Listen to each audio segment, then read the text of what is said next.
आप सभी को मेरा नमस्कार।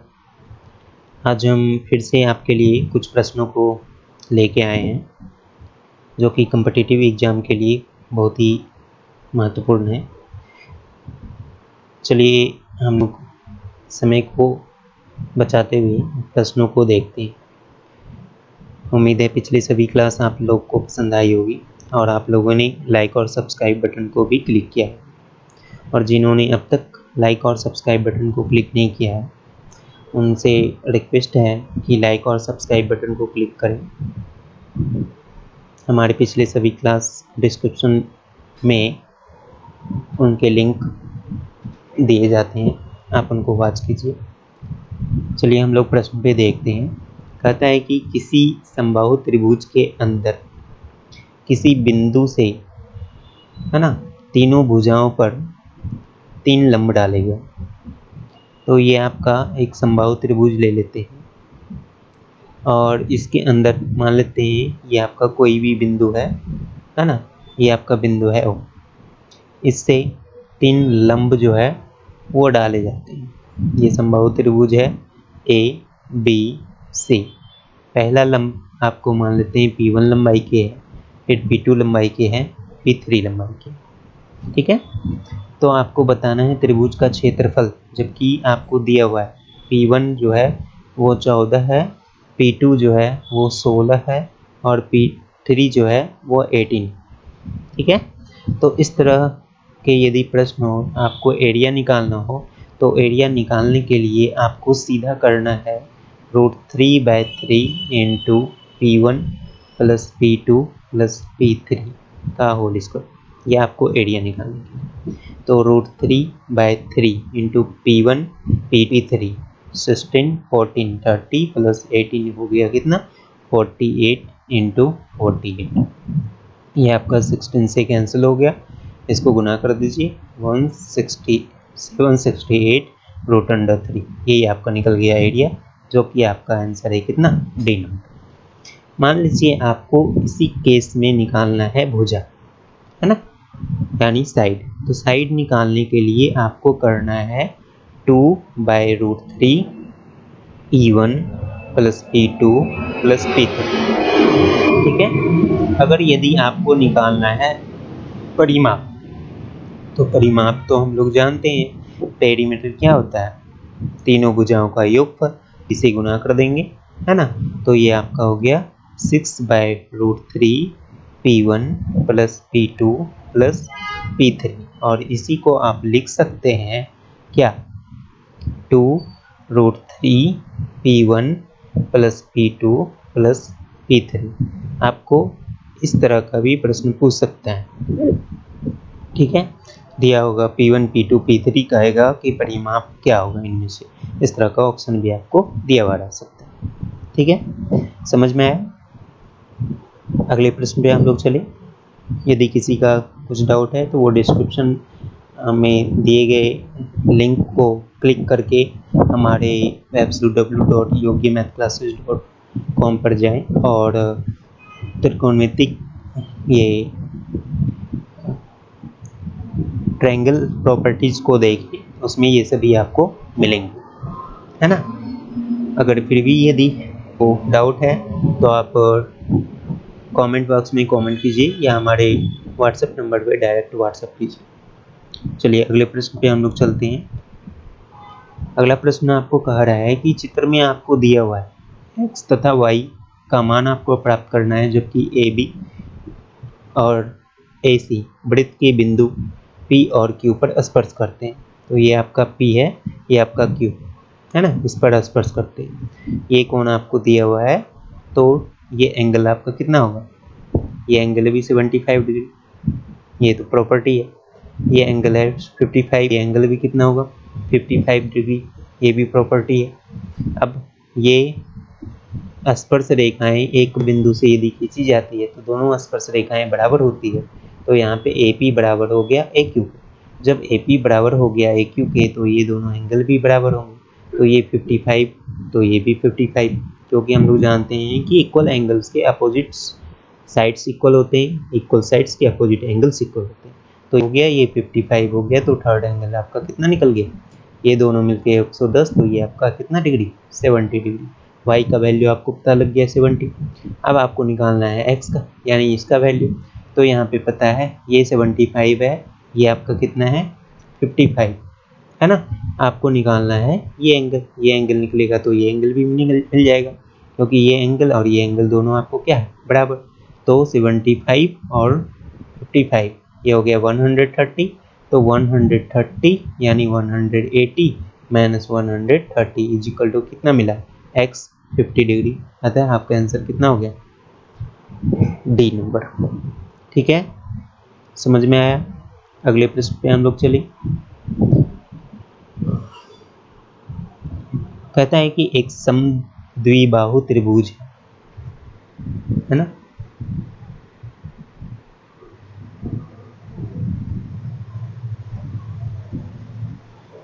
ए बी बराबर है ए सी। चलिए, कहता है कि ए बी को व्यास मानकर एक वृत्त खींचा गया है।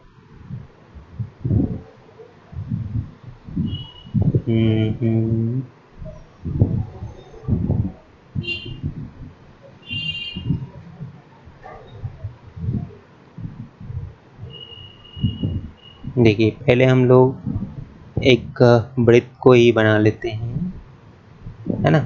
अब कहता है कि ए बी को व्यास मानकर एक वृत्त खींचा गया है। ये आपका ए बी सी है। ए बी बराबर है, ए बी को व्यास माना, ये आपका केंद्र मान ली।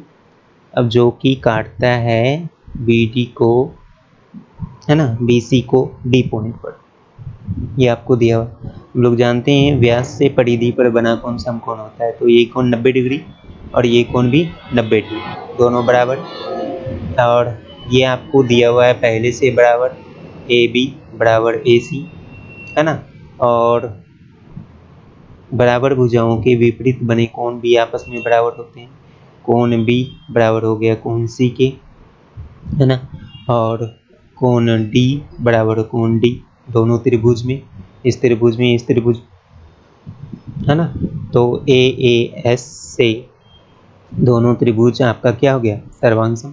और सर्वांग त्रिभुज के सभी भुजाएं आपस में बराबर होते हैं। अतः चूंकि त्रिभुज ए बी डी ये सर्वांग है त्रिभुज किसके, ए सी डी के, इसलिए को ए बी, सॉरी, इसलिए आपका बी डी जो है वो बराबर होगा किसके, सी डी के। जब बी डी बराबर है सी डी के और बी डी हमको दिया हुआ है 3, तो सी डी भी कितना होगा 3। अतः आंसर आपका कितना नंबर हो गया, 1। समझ में आ गया। अगले प्रश्न पे हम लोग चलते। कि 3 वर्षों में चक्रवृद्धि ब्याज और साधारण ब्याज का अंतर दिया हुआ है, तो धनराशि क्या है। यदि दर आपको दिया हुआ है 5%, देखिए 1 ईयर के लिए 8% ही आपका ब्याज होता है, ठीक है।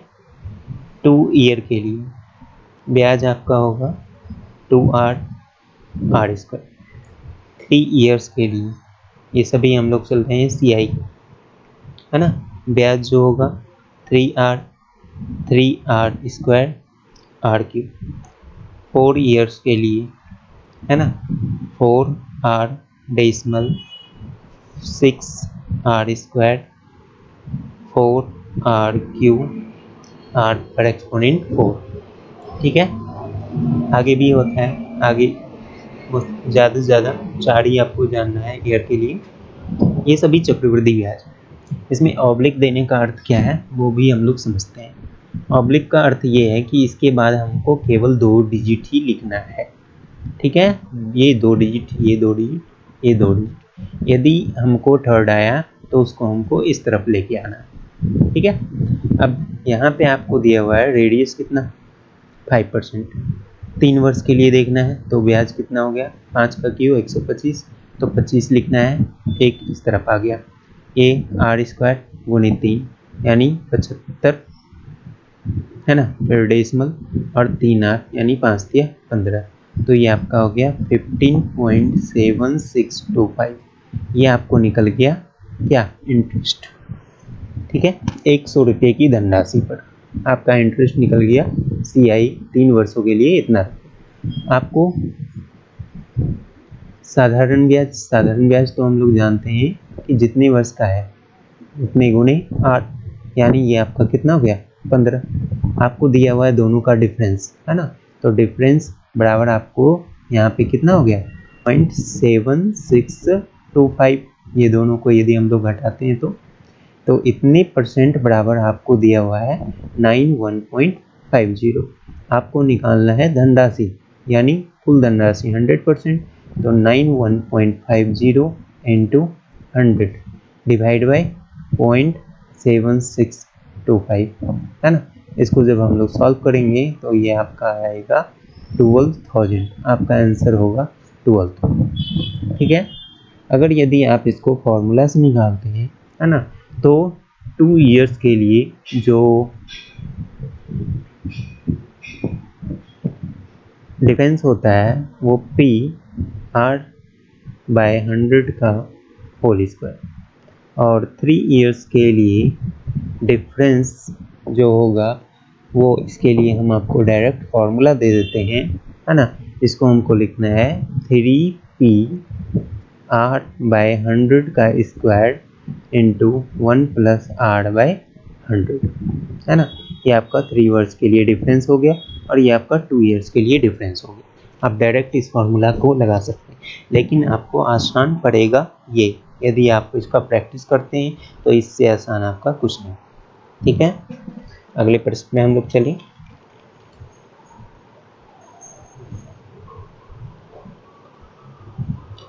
कहता है कि एक 7 सेंटीमीटर अर्धवृत्त के अंदर अधिकतम क्षेत्रफल वाला एक वृत्त बनाना है।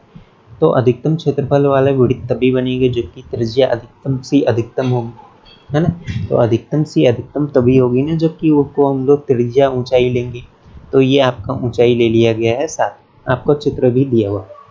ठीक है, कहता है कि उस क्षेत्र का क्षेत्र ज्ञात करना है जो त्रिभुज के अंदर स्थित ना हो, यानी इसका हमको क्षेत्रफल पता लगाना है। ठीक है, देखिए, यदि हम लोग अर्धवृत्त के क्षेत्रफल में इसको त्रिभुज के क्षेत्रफल को घटा दें, क्या बचा, ये बचा हुआ क्षेत्रफल। तो कीजिए, अर्धवृत्त का क्षेत्रफल हम लोग जानते हैं πr², r जो कि आपको दिया हुआ है 7 × 7/2, है ना, माइनस हाफ गुणे आधार आपको कितना है 14 गुणे ऊंचाई कितना 7, है ना। सॉल्व कीजिए, ये आपका 7 से कैंसिल हो गया, ये आपका 22/7 गुणे 7 गुणे 7/2 माइनस 7 ये 11, ये कैंसिल हो गया, यानी 77 माइनस 49 इज इक्वल टू आपको कितना आएगा, इसको घटा दीजिए, है ना, तो 28। ये आपका क्या निकल गया, क्षेत्रफल। और चूंकि यहाँ पे क्षेत्रफल है इसलिए थोड़ी मिस्टेक है ना, इसमें सभी में क्या होगा, स्क्वायर। ठीक है, चलिए अगले प्रश्न पे हम लोग चलते हैं। कहता है कि ये आपको दिया हुआ है तो इसका मान आपको प्राप्त करना है। चलिए, कोई दिक्कत नहीं। यदि आपको a दिया हुआ है, यदि हम लोग a² निकालते हैं तो यहाँ पे क्या निकलेगा, a² + b², a² हो गया 2 का स्क्वायर 4, b² √3 का स्क्वायर हो गया 3, प्लस 2ab यानी 2 दूनी 4 √3, ये आपका हो गया 7 + 4 ठीक है, a² आपको मिल गया, a² बराबर आपको पता लग गया कि ये, है ना। अब यदि हम लोग इसमें a से दोनों तरफ मल्टीपल कर दें तो AQ = K1 7a + 4√3 × a मिलेगा, है ना। AQ - 7a is equal to क्या मिलेगा 4√3 a जहाँ पे आपको दिया हुआ है 2 प्लस √3। ठीक है, ये आपका क्या हो गया ए क्यू माइनस 7a है ना इज इक्वल टू 8√3 और प्लस इसको भी गुना कर दीजिए है ना, ये आपका हो गया 4 दिया कितना 12, ये निकल गया। अब आपको बचा है यहाँ पे ये -2। यदि आप देखें है ना ए क्यू -7a और माइनस कॉमन ले लें 2 तो ये आपका हो गया a² है ना -1। इसको हम लोग ये लिख सकते हैं है ना, इस दोनों में 2 कॉमन ले लिए, इसी को हम लोग लिख सकते हैं ना ए क्यू -2a² -7a और +2 को इस दोनों में से 2 कॉमन ले लिए है ना, तो ये मिल गया। तो ए क्यू -7a का मान तो आपको पहले से प्राप्त है, यहाँ पे रख दीजिए +2 -2 इंटू a² का मान आपको प्राप्त है, यहाँ पे रख दीजिए a² का कितना 7 + 4√3 -1 पहले से, ये आपका हो गया 8√3 + 12 माइनस 7 में से 1 चला गया 6 दूनी 12 और माइनस ये आपका हो गया 8√3, ये कैंसिल इज इक्वल टू क्या मिला 0। तो आंसर आपको क्या हो गया बी नंबर। समझ में आया? अगले प्रश्न को हम लोग देखें। एक बार सभी लाइक और सब्सक्राइब बटन को क्लिक कर दें और आज कुछ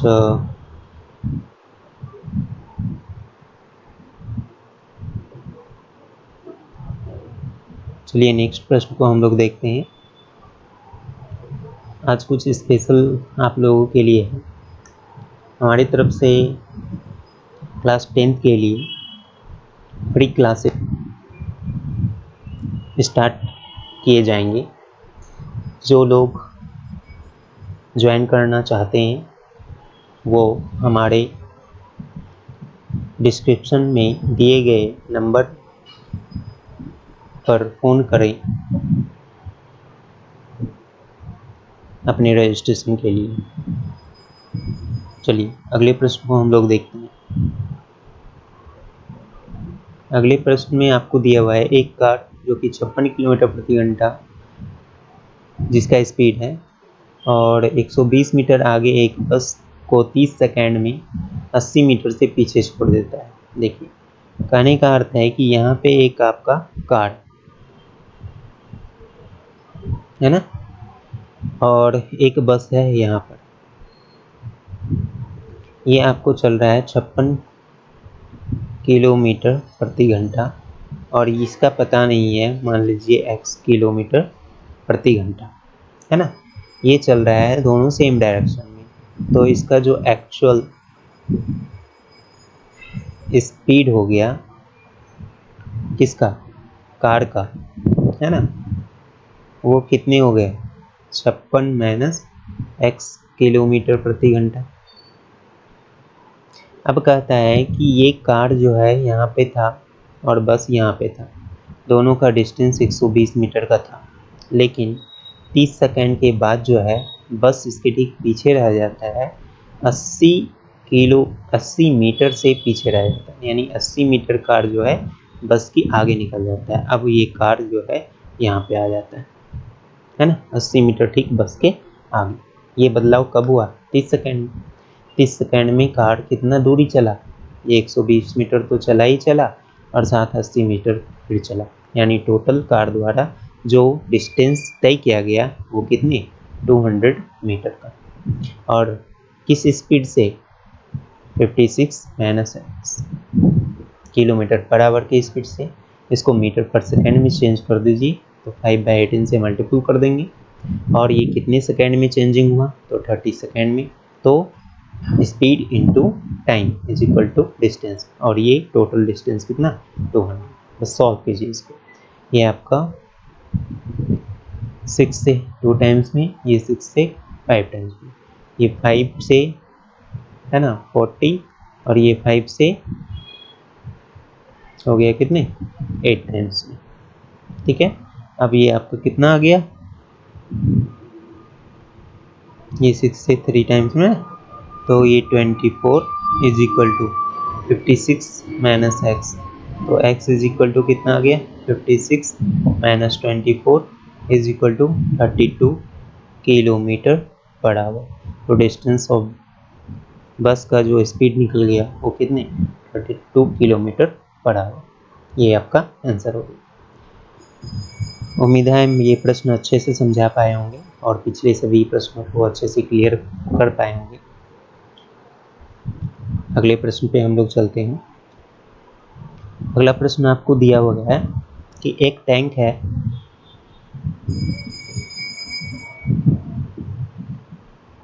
ना, इस टैंक में जो है पानी भरना है।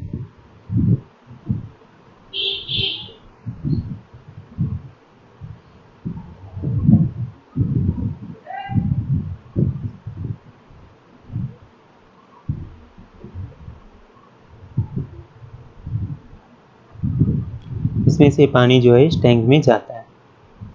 ये आपको दिया हुआ है 7 मीटर की लंबाई है और 4 मीटर की चौड़ाई है, और इसमें पानी जो भरता है वो 4.5 मीटर तक भर जाता है।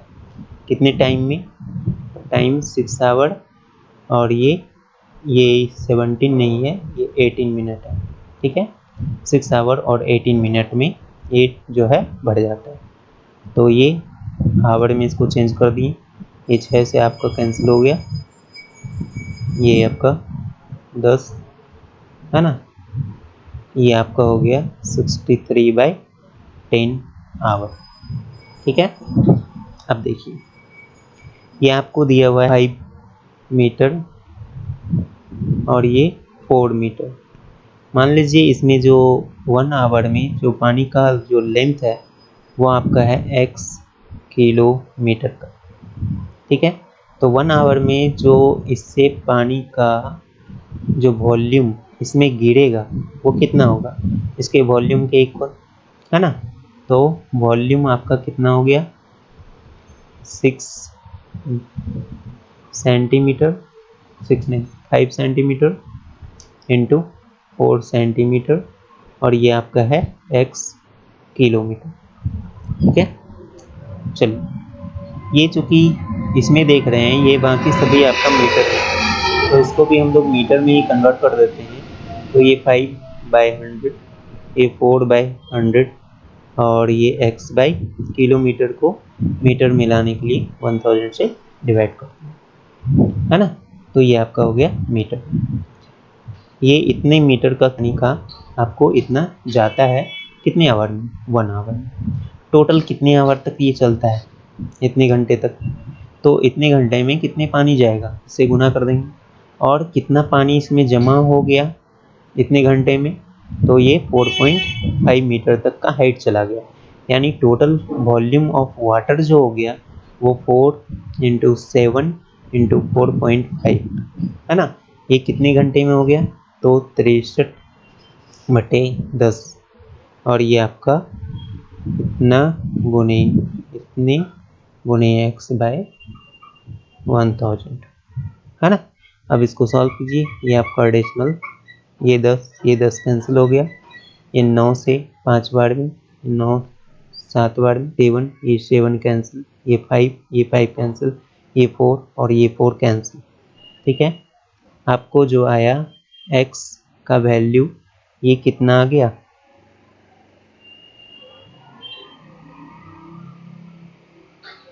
है ना। और इसको हमको बदलना है किसमें,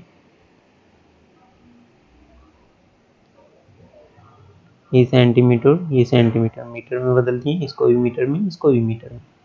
ठीक है, तो ये आपका हो गया कैंसिल।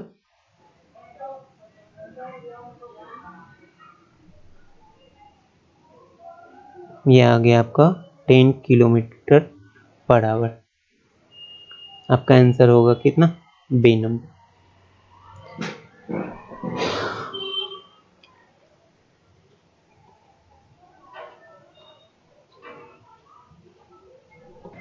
सॉरी, यहाँ पे आपको किलोमीटर को मीटर में चेंज करना है, तो आप इसको मल्टीपल कीजिएगा ना, तो ये इंटू वजन होगा ना यहाँ पे। ठीक है, सॉरी, इसको फिर से हम लोग करते हैं।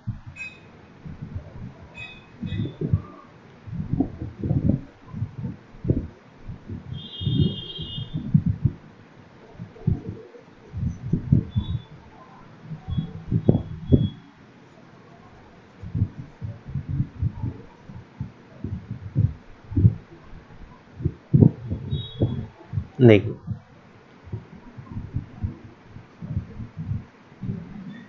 ये आपका कैंसिल हो गया, ये आपका 0 है ना। 5 से ये 2 टाइम्स में, ये 2 से कैंसिल, ये आपका आ गया कितना?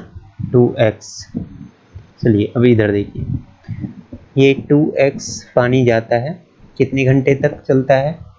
1 घंटे में इतना, तो इतने घंटे में हो गया इतना पानी। और ये टोटल पानी कितना हो गया? 4 × 7 × 4 पॉइंट। बस सॉल्व कीजिए, ये आपका 10 कैंसिल हो गया है ना।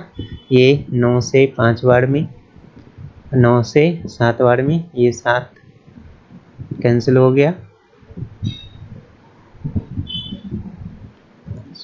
और ये आपका 2 से कैंसिल हो गया, यानी x बराबर कितना?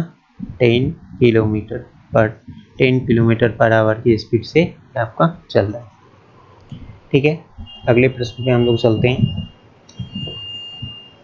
अगला प्रश्न आपको दिया हुआ है कि ये मूलों का योग आपको दिया हुआ है शून्य। हम लोग जानते हैं मूलों का योगफल जो होता है वो -b/c होता है, और ये आपको दिया हुआ है 0, यानी -b = 0 है ना। अब -b = 0, that means p + q + r = क्या मिलेगा? 0। तो a + b + c = 0 हो तो aq + bq + cq क्या होता है? 3abc, यानी आंसर आपका कितना होगा? 3pqr। ठीक है, अगले प्रश्न पे हम लोग चलते हैं। कहता है कि एक वृत्त का व्यास, ये आपका एक वृत्त है ना, और व्यास जो है वो आपका है AB। AB आपका हो गया व्यास, ये आपका हो गया केंद्र बिंदु। CD आपको दिया हुआ है, CD जो है वो त्रिज्या के बराबर है। चलिए, तो यहाँ से यदि त्रिज्या ड्रॉ करें तो ये दोनों तीनों बराबर हो गए, यानी तीनों भुजा बराबर है, तो ये समबाहु त्रिभुज बन रहा है, यानी ये कोण कितनी डिग्री? 60 डिग्री। अब कहता है कि AC को आगे बढ़ाया गया है और BD को आगे बढ़ाया गया है, ये दोनों एक दूसरे को मिलते हैं किस बिंदु पर? E बिंदु पर। तो आपको निकालना है AEB, यानी इस कोण का मान कितना होगा। तो ये कोण का मान डायरेक्टली आपको निकालना है केंद्र पर बने कोण है ना का आधा, 90 डिग्री माइनस केंद्र पर बने कोण COD/2। सॉल्व कीजिए, 90 - 60/2, ये 30 से कैंसिल, यानी कितने डिग्री? 60 डिग्री। ये आपका आंसर हो गया कितना डिग्री? 60 डिग्री। ठीक है, अगले प्रश्न पे हम लोग चलते हैं। कहता है कि किसी परीक्षा में उत्तीर्ण विद्यार्थियों की संख्या, यानी पास, ये हो गया, और अनुत्तीर्ण विद्यार्थी की संख्या का 4 गुना थी, तो पास और फेल दोनों का जो रेशियो दिया हुआ है 4:1, यानी पास हो गया 4 तो 1 हो गया फेल, यानी टोटल कितने हैं? 5 है ना। यदि हम लोग मान लें एक कांस्टेंट यहाँ पे हम लोग दे दे वेरिएबल, तो ये 5x टोटल स्टूडेंट होंगे। आगे देखते हैं, कहता है कि विद्यार्थियों की संख्या में 35 कम होती है। विद्यार्थियों की संख्या कितनी? 5x। इसमें कह रहा है कि 35 कम होती, यानी टोटल विद्यार्थी इतने बच गया है ना। आगे फिर कह रहा है कि 9 विद्यार्थी अधिक अनुत्तीर्ण होते, यानी एक पहले अनुत्तीर्ण हुआ था, यानी x पहले अनुत्तीर्ण हुआ था, अब अनुत्तीर्ण कितने हो गए 9 और अधिक, यानी 9 को और अधिक अनुत्तीर्ण कर दे तो उनकी संख्याएं 2:1 में होती है, यानी पास और फेल का अनुपात जो है वो आपको दिया हुआ है 2:1 का, है ना। जब पास और फेल का अनुपात दिया हुआ है 2:1 का, यानी टोटल स्टूडेंट तो अब हमारा ये है 3, और अभी के अनुसार टोटल जो फेल स्टूडेंट है वो हमारा कितने 1, यानी दोनों का रेशियो हमको निकल गया 3:1 का। सॉल्व कीजिए इसको। ये आपका 5x minus 35 is equal to 3x और प्लस कितना 27, तो ये 2x इज इक्वल टू, इसको इस तरफ लेके आइए तो ये प्लस हो जाएगा 62, ये कैंसिल हो गया 31 से, यानी x इज इक्वल टू कितना है 31। आपको निकालना था टोटल नंबर ऑफ स्टूडेंट, यानी 31 इंटू 5 इज इक्वल टू 155, ये आपका आंसर होगा। अगले प्रश्न पे हम लोग चले। कहता है कि A, B और C का टोटल वेतन आपको दिया हुआ है और 80% A खर्च कर देता है, यानी बचाता है कितना 20%, है ना। फिर ये B जो है 85% खर्च करता है तो बचाता है कितने 15%, C खर्च करता है 75% तो बचाता है कितना 25%। अब इसके जो बचत का जो रेशियो है वो 8:9 रेशियो कितने 20 के, है ना। बस इसको सॉल्व कर दीजिए। ये आपका 20 से 5 बार में, ये आपका है ना 3 बचे 15 और 5 से ये आपका 20 बार में, और ये आपका 25 से 4 बार में, है ना। ये आपका हो गया A बटे 8 बचे 40, और ये B बाई कितना 20 इंटू 3, यानी ये आपका हो गया 60, और ये आपका हो गया C बाई कितना 80। ये 20 से सभी में कैंसिल हो गया, ये 2, 3 और 4, यानी A अनुपात B अनुपात C, यानी तीनों के जो इनकम का जो रेशियो है वो 2:3:4 के रेशियो में है। आपको निकालना है B का रेशियो, तो B is equal to 3 by कितना टोटल 4, 3, 7, 2, 9, और कुल आपको जो इनकम है तीनों का वो 14,400, ये आपका 1600 से कैंसिल, यानी B का जो इनकम है वो कितना 4800, ये आपका आंसर होगा।